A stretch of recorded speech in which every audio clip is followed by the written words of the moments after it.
कल्पना नहीं कर सकता। छोटा सा हिमाचल, लेकिन छोटे से हिमाचल से 5,000 लोग हम नौजवान हमारे गोवा में, वहां से वो कहने लगे कि किसी भी तरह से हमको यहां से ले चलो। 5 ट्रेनें हमने दिल्ली से आग्रह करके प्रधानमंत्री जी और गृह मंत्री जी से बात करने के पश्चात गोवा से स्पेशल ट्रेन के माध्यम से चलाए, ऊना और कालका में उनको पहुंचाया। उसके बाद बसों से उनको घर तक पहुंचाने का काम ईमानदारी से कोशिश की। हर आदमी का जीवन इतने बड़े संकट में, और इस संकट से बचाने के लिए हम काम करें, ये हमारा दायित्व भी बनता था। लेकिन मैं सबसे पहले आप सबका भी धन्यवाद करना चाहूंगा इस सारी चीज के लिए। आप सबका बहुत बड़ा सहयोग रहा, बहुत बड़ी मदद रही इस संकट में से बाहर निकलने के लिए। आज अगर हम यहां पर हजारों की संख्या में यहां पर एकत्रित हुए हैं, उसमें आप सबका बहुत मूल्य योगदान रहा कि देश के प्रधानमंत्री जी ने कहा कि साइंटिस्ट को कहा कि आप वैक्सीन बना करके तैयार करिए। भारत 135 करोड़ का ये देश वैक्सीन बना करके अपने देश के अंदर बनाने में सफल होता है, तो हम फ्री वैक्सीन पूरे देश भर के लिए देंगे। वैक्सीन बन करके तैयार हुई और वैक्सीन लगाने के लिए आग्रह किया गया। आप सब भाई बहनों ने किसी भी तरह की चिंता नहीं की, परवाह नहीं की। कई लोगों ने प्रश्न खड़े किए, वैक्सीन तो आ गई लेकिन हम लगाएंगे नहीं। हमने कहा क्यों नहीं लगाएंगे, आदमी का जीवन संकट में है, इससे बचेंगे। कहा कि इस वैक्सीन की टेस्टिंग नहीं की। कुछ लोगों ने कहा कि इस वैक्सीन का साइड इफेक्ट होगा, याददाश्त चले जाएगी, किडनी फेल हो जाएगी, ये बीमारी हो जाएगी, वो बीमारी हो जाएगी, आने वाली पीढ़ी तो बिल्कुल बर्बाद हो जाएगी। कई तरह की बातें की, लेकिन आप सब ने किसी की नहीं सुनी, किसी की नहीं मानी। सुनी तो एक की सुनी, नरेंद्र भाई मोदी जी की सुनी। वैक्सीन के लिए कतार में खड़े होकर के वैक्सीन लगाने के लिए पहुंचे। आज हम सुरक्षित होकर के यहां पर बैठे। मुझे इस बात की भी खुशी है कि हिमाचल प्रदेश वैक्सीन के अभियान में पहले नंबर पर रहा पूरे देश भर में, पहली डोज में भी और दूसरी डोज में भी। और उसके लिए जो हमारे कर्मचारी, जिन्होंने बहुत महत्वपूर्ण भूमिका उसमें निभाई, चाहे वो आंगनबाड़ी वर्कर हैं, आशा वर्कर हैं, नर्सिस हैं, डॉक्टर्स हैं, पैरामेडिकल स्टाफ है, हमारे सभी भाई कर्मचारी जिन्होंने अपने जीवन को संकट में डाल करके इस काम को पूरा किया, उनका आभार हम जिंदगी भर भूल नहीं सकते। इतना संकट होने के बावजूद भी उन्होंने काम किया। और इस तरह का संकट भाई और बहनों इस कार्यकाल में हमारे बीच में, लेकिन उसके बावजूद भी हम आगे बढ़ते गए। हर क्षेत्र में सर्वांगीण विकास, सर्वत्र विकास हिमाचल प्रदेश का हमारा एक लक्ष्य, उस लक्ष्य के साथ आगे बढ़े। और मुझे इस बात की खुशी है कि आदरणीय प्रधानमंत्री जी का बहुत बड़ा सहयोग रहा। उनका आशीर्वाद के बिना संभव नहीं था। उन्हें हिमाचल प्रदेश में जो मदद चाहिए, जिस रूप में चाहिए, उन्होंने उस मदद को पहुंचाने के लिए कोशिश की। जब ये संकट आया तो हिमाचल प्रदेश में 30 वेंटिलेटर काम करते थे। आज मेरे पास 1000 से ज्यादा वेंटिलेटर हिमाचल प्रदेश में।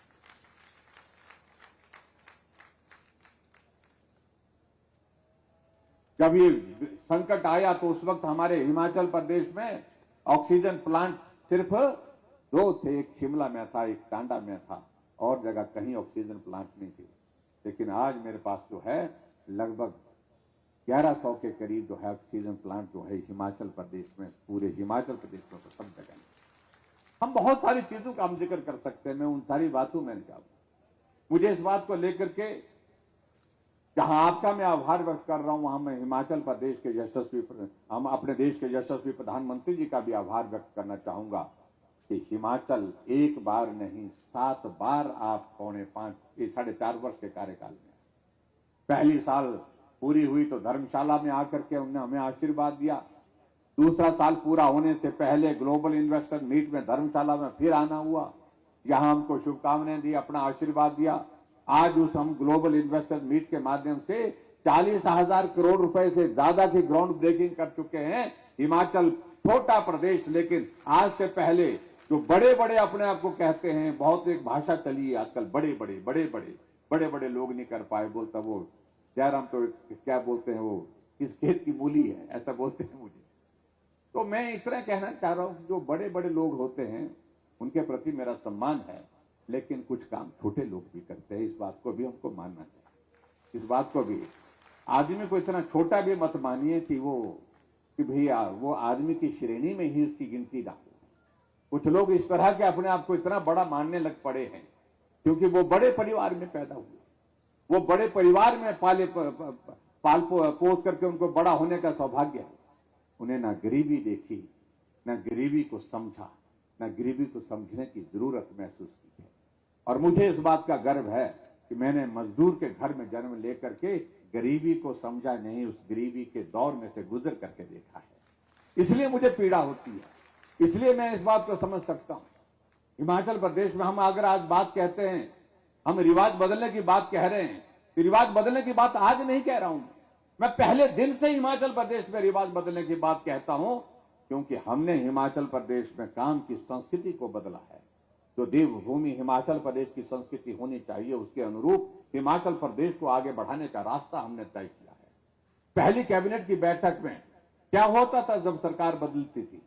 यही होता था, पूर्व सरकार के ये योजनाएं बंद कर दी गई, इन योजनाओं को रद्द कर दिया गया, इन योजनाओं के खिलाफ जांच के आदेश कर दिए गए। यही होता था, बदले की भावना से काम होता था। हमने कहा यह तरीका ठीक नहीं है। देवभूमि अगर हिमाचल प्रदेश को कहते हैं तो हमारे संस्कारों में वो बात दिखनी चाहिए। हमने कहा कि इस रिवाज को बंद करना चाहिए, और हमने पहले दिन ऐलान किया कि बदले की भावना से जो रिवाज बना इस देवभूमि में, उस रिवाज को बंद करेंगे। तो इसलिए मैं रिवाज की बात आज नहीं कर रहा हूं, मैं पहले दिन से कर रहा हूं। और हमने हिमाचल प्रदेश को उस रिवाज को बदले की भावना से काम करने के उस रिवाज को बंद किया है। मैं ये भी कहना चाहता हूं, हम हंसते खेलते, हम मजाक में बोलते हैं, अब आप लोगों ने इस बात को देखा भी होगा, हिमाचल में एक ऐसी भी परिस्थिति थी जब सरकार बदल जाती थी तो टोपियां भी बदल जाती थी, टोपियों के रंग बदल जाते। ये भी आप लोगों ने देखा होगा। हमने कहा यह भी गलत है, यह भी एक रिवाज जो डाल दिया, इस रिवाज को भी रोकने की आवश्यकता है। हरी टोपी उस पार्टी की, लाल टोपी इस पार्टी की, कुल्लू वाली टोपी उसकी है। हमने कहा ये टोपी हिमाचल की है, ये सब की है, हिमाचल की शान है, हिमाचल की पहचान है। इसलिए हमने कहा टोपी को राजनीति से मत जोड़िए, हमने ये रिवाज बदलना है। तो हमने पहले दिन से रिवाज बदलने की शुरुआत की। हिमाचल प्रदेश में टोपी सिर्फ हिमाचल की है, हिमाचली टोपी है, चाहे लाल है, चाहे हरी है, चाहे वो चंबा की टोपी है, चाहे सिरमौर की टोपी है, चाहे कुल्लू की टोपी है, चाहे वो शिमला की टोपी है, चाहे किन्नौर की टोपी है, वो हमारी टोपी है, हिमाचल की पहचान है। इसलिए हमने अलग तरह से काम करने की संस्कृति को आगे बढ़ाया। आज हमसे पूछते हैं वो हमारे साथी कि क्या किया जयराम ठाकुर ने? हमने तो कुछ नहीं किया, तुम तो बड़े बड़े लोग थे, हम तो बहुत छोटे लोग थे, हम तो बहुत छोटे लोग। कहा कि रिवाज बदलने की बात पर कुछ लोगों को ऐसा लगता है कि ऐसे कह दिया कि पता नहीं हिमाचल प्रदेश में रिवाज बदलने से क्या बात कह दी। हमने बात कही, सिर्फ बात कही, वो किस तरह से उसको ले रहे हैं वो उन पर है। और एक नेता तो मंच पर से कहा कि यहां बड़े बड़े नेता रहे, राजा साहब रहे, 6 बार मुख्यमंत्री रहे, वो रिवाज नहीं बदल पाए, वो सरकार को फिर सत्ता में नहीं ला पाए। जयराम तो किस खेत की मूली है। हमने कहा भाई, कभी कभी ऐसा भी दौर आता है जब बड़े बड़े आदमी से काम छूट जाता है, छोटा आदमी उस काम को करके दिखा देता है। इस बात को हमको समझना चाहिए। वो बड़े हैं, वो बहुत बड़े हैं, लेकिन हम छोटे हैं। हमसे जब पूछते हैं, जो बड़े लोग 4 लाख लोगों को हिमाचल में पेंशन देते थे, बुजुर्गों को और हमारे हैंडीकैप्ड, हमारी विधवा माताओं बहनों को, हम 4 लाख नहीं, हम 7.5 लाख लोगों को हिमाचल में पेंशन देते। ये काम बड़े लोग नहीं कर पाए, ये काम छोटा आदमी कर सकता है, हमने करके दिखाया। वो 400 करोड़ रुपए खर्च करते थे पेंशन पर, मैं 1300 करोड़ रुपए हिमाचल प्रदेश में पेंशन पर खर्च कर रहा हूं कि जिन बुजुर्गों की वजह से हमने इस दुनिया को देखा है, समझा है, सीखा है, उनके प्रति हमारा सम्मान सदैव है। उनके लिए हम मददगार कैसे हो सकते हैं, मदद करने की कैसे मदद कर सकते हैं, उसका रास्ता निकालना। एक गरीब आदमी बीमार हो जाता है, हॉस्पिटल में हो जाता है, हॉस्पिटल में उसके इलाज के खर्चे करने की परिवार की परिस्थिति नहीं हो पाती है। ये बड़े लोग नहीं समझ पाए, जो एक बार नहीं अनेक बार सत्ता में रहे।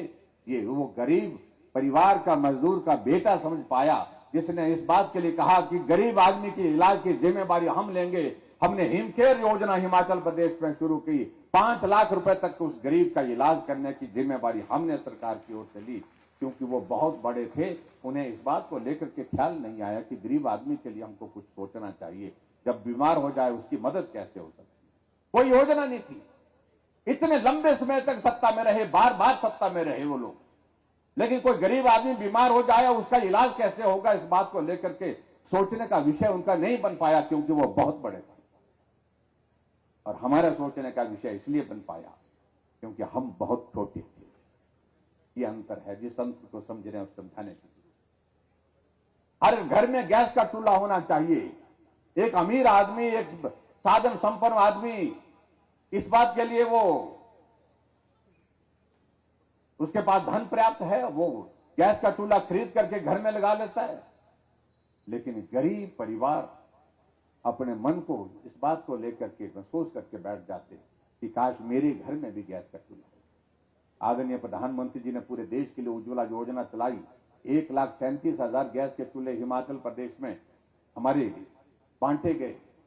कुछ महिलाएं मेरे पास आई कि मुझे भी गैस चाहिए, हमको भी गैस चाहिए। हमने कहा लिख करके दो। हमने लिख करके उनसे ले लिया। लिख करके जब लिया, मुझे लगा कि भाई छूटने तो नहीं चाहिए, लेकिन जब लिख करके दिया, मैंने अधिकारियों को कहा कि इनको गैस क्यों नहीं मिली, इनको गैस दीजिए। तो अधिकारियों ने कहा कि 2011 की सेंसस के बेस पर ये उज्ज्वला योजना में इनकी पात्रता नहीं बन पा रही है, इसलिए इनको हम गैस नहीं। मैंने कहा ये बहुत गरीब हैं। उन्होंने कहा गरीब हैं, लेकिन उसके बावजूद भी पात्रता नहीं बन पा रही तो हम नहीं दे पाएंगे। मैंने कहा अगर हमको देनी हो, सबको देनी हो, तो ऐसे गरीब लोगों को क्या करना पड़ेगा? तो कहने लगे साहब बहुत खर्चा होगा। हमने कहा जो भी खर्चा होगा, जो भी होगा, लेकिन हमने कहा इसकी शुरुआत करनी चाहिए। जहां आदरणीय किशन कपूर जी बैठे हैं, इन्होंने कहा कि इस योजना को शुरू करना है, और इस योजना को शुरू करने के साथ साथ में हमने शुरुआत की। आज हिमाचल प्रदेश का कोई घर नहीं छोड़ा जहां गैस का चूल्हा गरीब के घर में भी नहीं है। सबके घर में गैस का 3,34,000 गैस के चूल्हे हमने घर घर में पहुंचाए। गैस का सिलेंडर भी फ्री दिया, 2 सिलेंडर रिफिल अब और हम ये किया जा सकता था। ये बड़े लोगों का सोचने का विषय नहीं बन पाया। इसलिए नहीं बन पाया कि उनको इन सारी चीजों की जरूरत महसूस नहीं होती थी, क्योंकि उनके पास ये सब कुछ चीजें उपलब्ध थी। उन्होंने कभी नहीं सोचा कि गरीब आदमी के पास ये चीजें नहीं है। और इसी तरह से आगे भाई और बहनों, तो ऐसे लोगों के लिए जो बिस्तर पर पड़े हैं, उनके लिए कोई मदद करनी चाहिए। बेबस हैं, लाचार हैं, जिंदा हैं, लेकिन फिर भी उसके बावजूद अपना काम खुद नहीं कर सकते हैं। ऐसे लोगों के बारे में सोचने का विषय बड़े बड़े लोगों का नहीं बन पाया। जो बार बार सत्ता में रहे उनका भी नहीं बन पाया। कारण क्योंकि वो बहुत बड़े थे। उन्हें कभी नहीं देखा कि किसी के घर में कोई आदमी इस तरह से बिस्तर पर पड़ा है, लाचार है, बेबस है, उसके पास जो है वो गरीबी के कारण जो है उस दर्द को सहने के सिवाय कोई और रास्ता नहीं। हमने शुरुआत की। 20,000 ऐसे लोग जो बिस्तर पर हैं, ऐसी बीमारी के शिकार हो गए हैं, जिनको जिंदगी भर इलाज की जरूरत पड़ेगी, उनके लिए हमने सहारा योजना की शुरुआत की। 3,000 रुपए उनके खाते में हर महीने के हम मदद करके डाल रहे हैं, ताकि उनके लिए थोड़ी तो मदद हो सके। हमने ऐसी चीजों को लेकर के सोचा। गरीब परिवार की एक बेटी जब वो अपने परिवार को छोड़ करके दूसरे परिवार में जाती है, तो हमने कहा कि उस परिवार के मां बाप के भी अरमान होते हैं, उस बेटी के भी अरमान होते हैं, कुछ तो मदद करनी चाहिए। हमने तय किया कि ऐसी बेटी की शादी जब होगी तो उसके लिए हम शगुन योजना के माध्यम से 31,000 रुपए उसके खाते में डालें। हमने इस प्रकार से काम किया। 31,000 रुपए हम डाल रहे हैं। और अभी हम हाल ही में हमने हिमाचल प्रदेश में कुछ और निर्णय किए। हमने कहा माताएं बहनें हमारी बहुत सारे काम के लिए जाती हैं, अपना व्यवसाय करने के लिए काम जाती हैं, दुकान जाती हैं, कुछ अपना कारोबार करने के लिए जाती हैं। उनका आने जाने का हम सरल कैसे कर सकते हैं। हमने तय किया कि हिमाचल प्रदेश में इस बात को सुनिश्चित करने के लिए कि आबादी का आधा हिस्सा महिलाओं का है, तो इसलिए किराया भी उनसे आधा वसूल किया जाएगा, आधा किराया लिया जाएगा। ये भी हमने निर्णय किया। तो हमारे कुछ मित्रों ने कहा कि महिलाओं को मुफ्तखोर बना दिया। मैं उनकी इस भाषा के लिए कहना चाह रहा हूं कि ऐसे शब्दों का इस्तेमाल ना करें, मेहरबानी करके। माताओं बहनों के प्रति सम्मान रखें। अगर महिलाओं को सशक्तिकरण की दृष्टि से मदद की है, तो उस भाव को समझना चाहिए।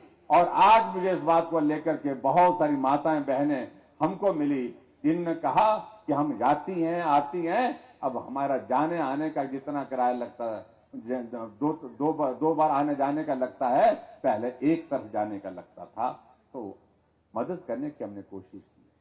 और इसी तरह से अभी हमने हिमाचल प्रदेश में एक और हमने काम करने की कोशिश की हिमाचल प्रदेश में कि ऊर्जा राज्य के नाते हिमाचल प्रदेश में हम बिजली पैदा करते हैं। हमने कहा बिजली हम कैसे मदद करके लोगों को दे सकते हैं, तो हमने तय किया कि हिमाचल प्रदेश में 125 यूनिट बिजली हम जो है बिना पैसे के देंगे, जीरो बिल के साथ देंगे। और अभी पिछले कल ही हमने उसका कार्यक्रम किया और मुझे इस बात की खुशी है कि हिमाचल प्रदेश में जो बिल आया, जुलाई महीने का बिल जो आया है अगस्त में, उसमें 22 लाख 22.5 लाख जो हमारे कंज्यूमर है, उसमें से 14,63,000 ऐसे कंज्यूमर है जिनको इस बिजली की इस 125 यूनिट की जीरो बिल की योजना के माध्यम से लाभ हुआ। जीरो बिल आया, 14,63,000 लोगों को जीरो बिल आया। हम इस तरह से हिमाचल प्रदेश में ऐसे वर्ग की मदद करने की कोशिश करें तो जिसको जरूरत है, जिसको सहयोग की आवश्यकता है, जिसको मदद की जरूरत है, ऐसे में हम बहुत सारी चीजों को लेकर के काम करते हुए आगे बढ़े हैं। भाई और बहनों, मैं आप सबके बीच में इतना ही कहना चाह रहा हूं कि ईमानदारी से हिमाचल प्रदेश में हमने सेवा करने की कोशिश की है। सेवा के भाव के साथ हमने हिमाचल प्रदेश में काम करने की कोशिश की है। और आने वाले समय में जब ये चुनाव का दौर आएगा, उसमें मेरा आप सबसे यही निवेदन है कि उसमें आप सबकी जो है, आप सबकी शुभकामनाएं, आप सबका आशीर्वाद हमको मिलेगा, ऐसा मुझे पूरा भरोसा है, पूरा विश्वास है। और हिमाचल प्रदेश की एक आवश्यकता है, मैं इस बात को बड़ा साफ कह रहा हूं, हिमाचल प्रदेश को आवश्यकता है कि केंद्र के सहयोग को हम बार बार लेते रहे। और केंद्र के सहयोग के लिए मैं इतना ही कहना चाह रहा हूं, जो जरूरत है आज की तारीख में, वो जरूरत है कि हम सब मिलकर के नरेंद्र भाई मोदी जी को मजबूत करें। हिमाचल उनके साथ खड़ा हो और हिमाचल की मदद भी होगी और केंद्र भी मजबूत होगा। जो देश को मजबूती देगा, उसके लिए आप सबका आशीर्वाद चाहिए, आप सबका सहयोग चाहिए।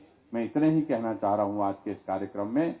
और यहां धर्मशाला से संबंधित कुछ विषयों को लेकर के कहा कि तहसील बड़ी है, इसकी मैंने रिपोर्ट मांगी है। डिप्टी कमिश्नर महोदय को कहा, मैंने इसकी रिपोर्ट भेजी है और अगर सब तहसील की जो मांग कही गई है, इस पर निश्चित रूप से विचार करेंगे। हमने तय किया कि ऐसे कार्यक्रम में हम घोषणा नहीं कर रहे हैं। और इसके अलावा और भी जितने भी मसले यहाँ के डेवलपमेंट से संबंधित होंगे, जो भी उसमें किया जा सकता वो हम करने की कोशिश करेंगे। लेकिन मेरा आप सबसे निवेदन एक जरूर है, वो निवेदन ये है कि पूरे देश भर में रिवाज बदल गया। मैं यहां की रिवाज की नहीं बात कर रहा, पड़ोस का राज्य उत्तराखंड, जहां उत्तराखंड जब से बना है सरकार बदलती थी 5 वर्ष के बाद, लेकिन अब की बार रिवाज बदला और वहां भाजपा की सरकार थी, फिर भाजपा की सरकार। उत्तर प्रदेश जहां 37 वर्षों से यही होता था, जो भी सरकार बनती थी 5 वर्ष के बाद बदल जाती थी। रिवाज बदला, योगी जी थे, फिर योगी जी आ गए।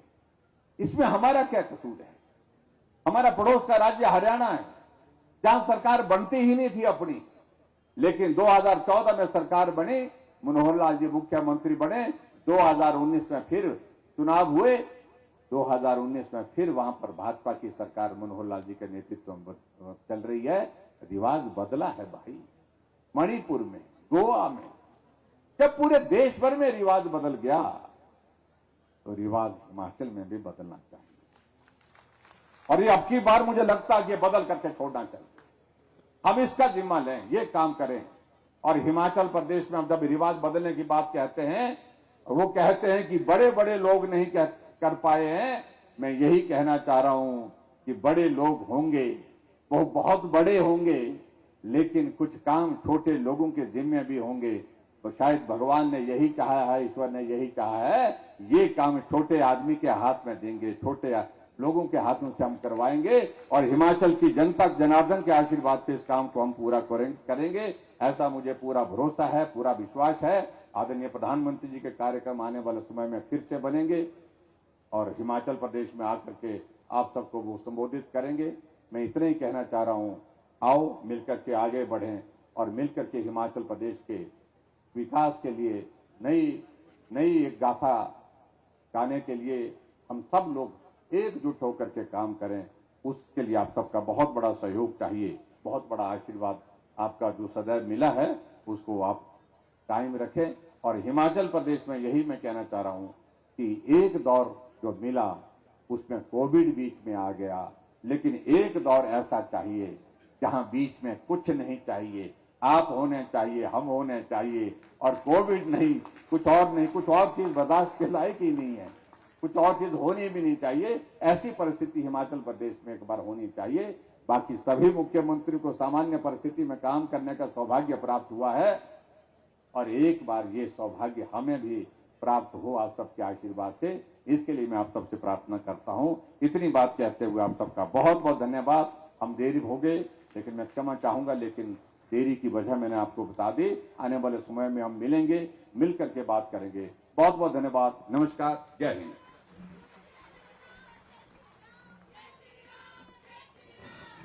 सम्माननीय मुख्य अतिथि महोदय जी का हमें यहाँ आशीर्वाद मिला है। यहाँ पर सम्माननीय मुख्य अतिथि महोदय जी इस कार्यक्रम में शिरकत की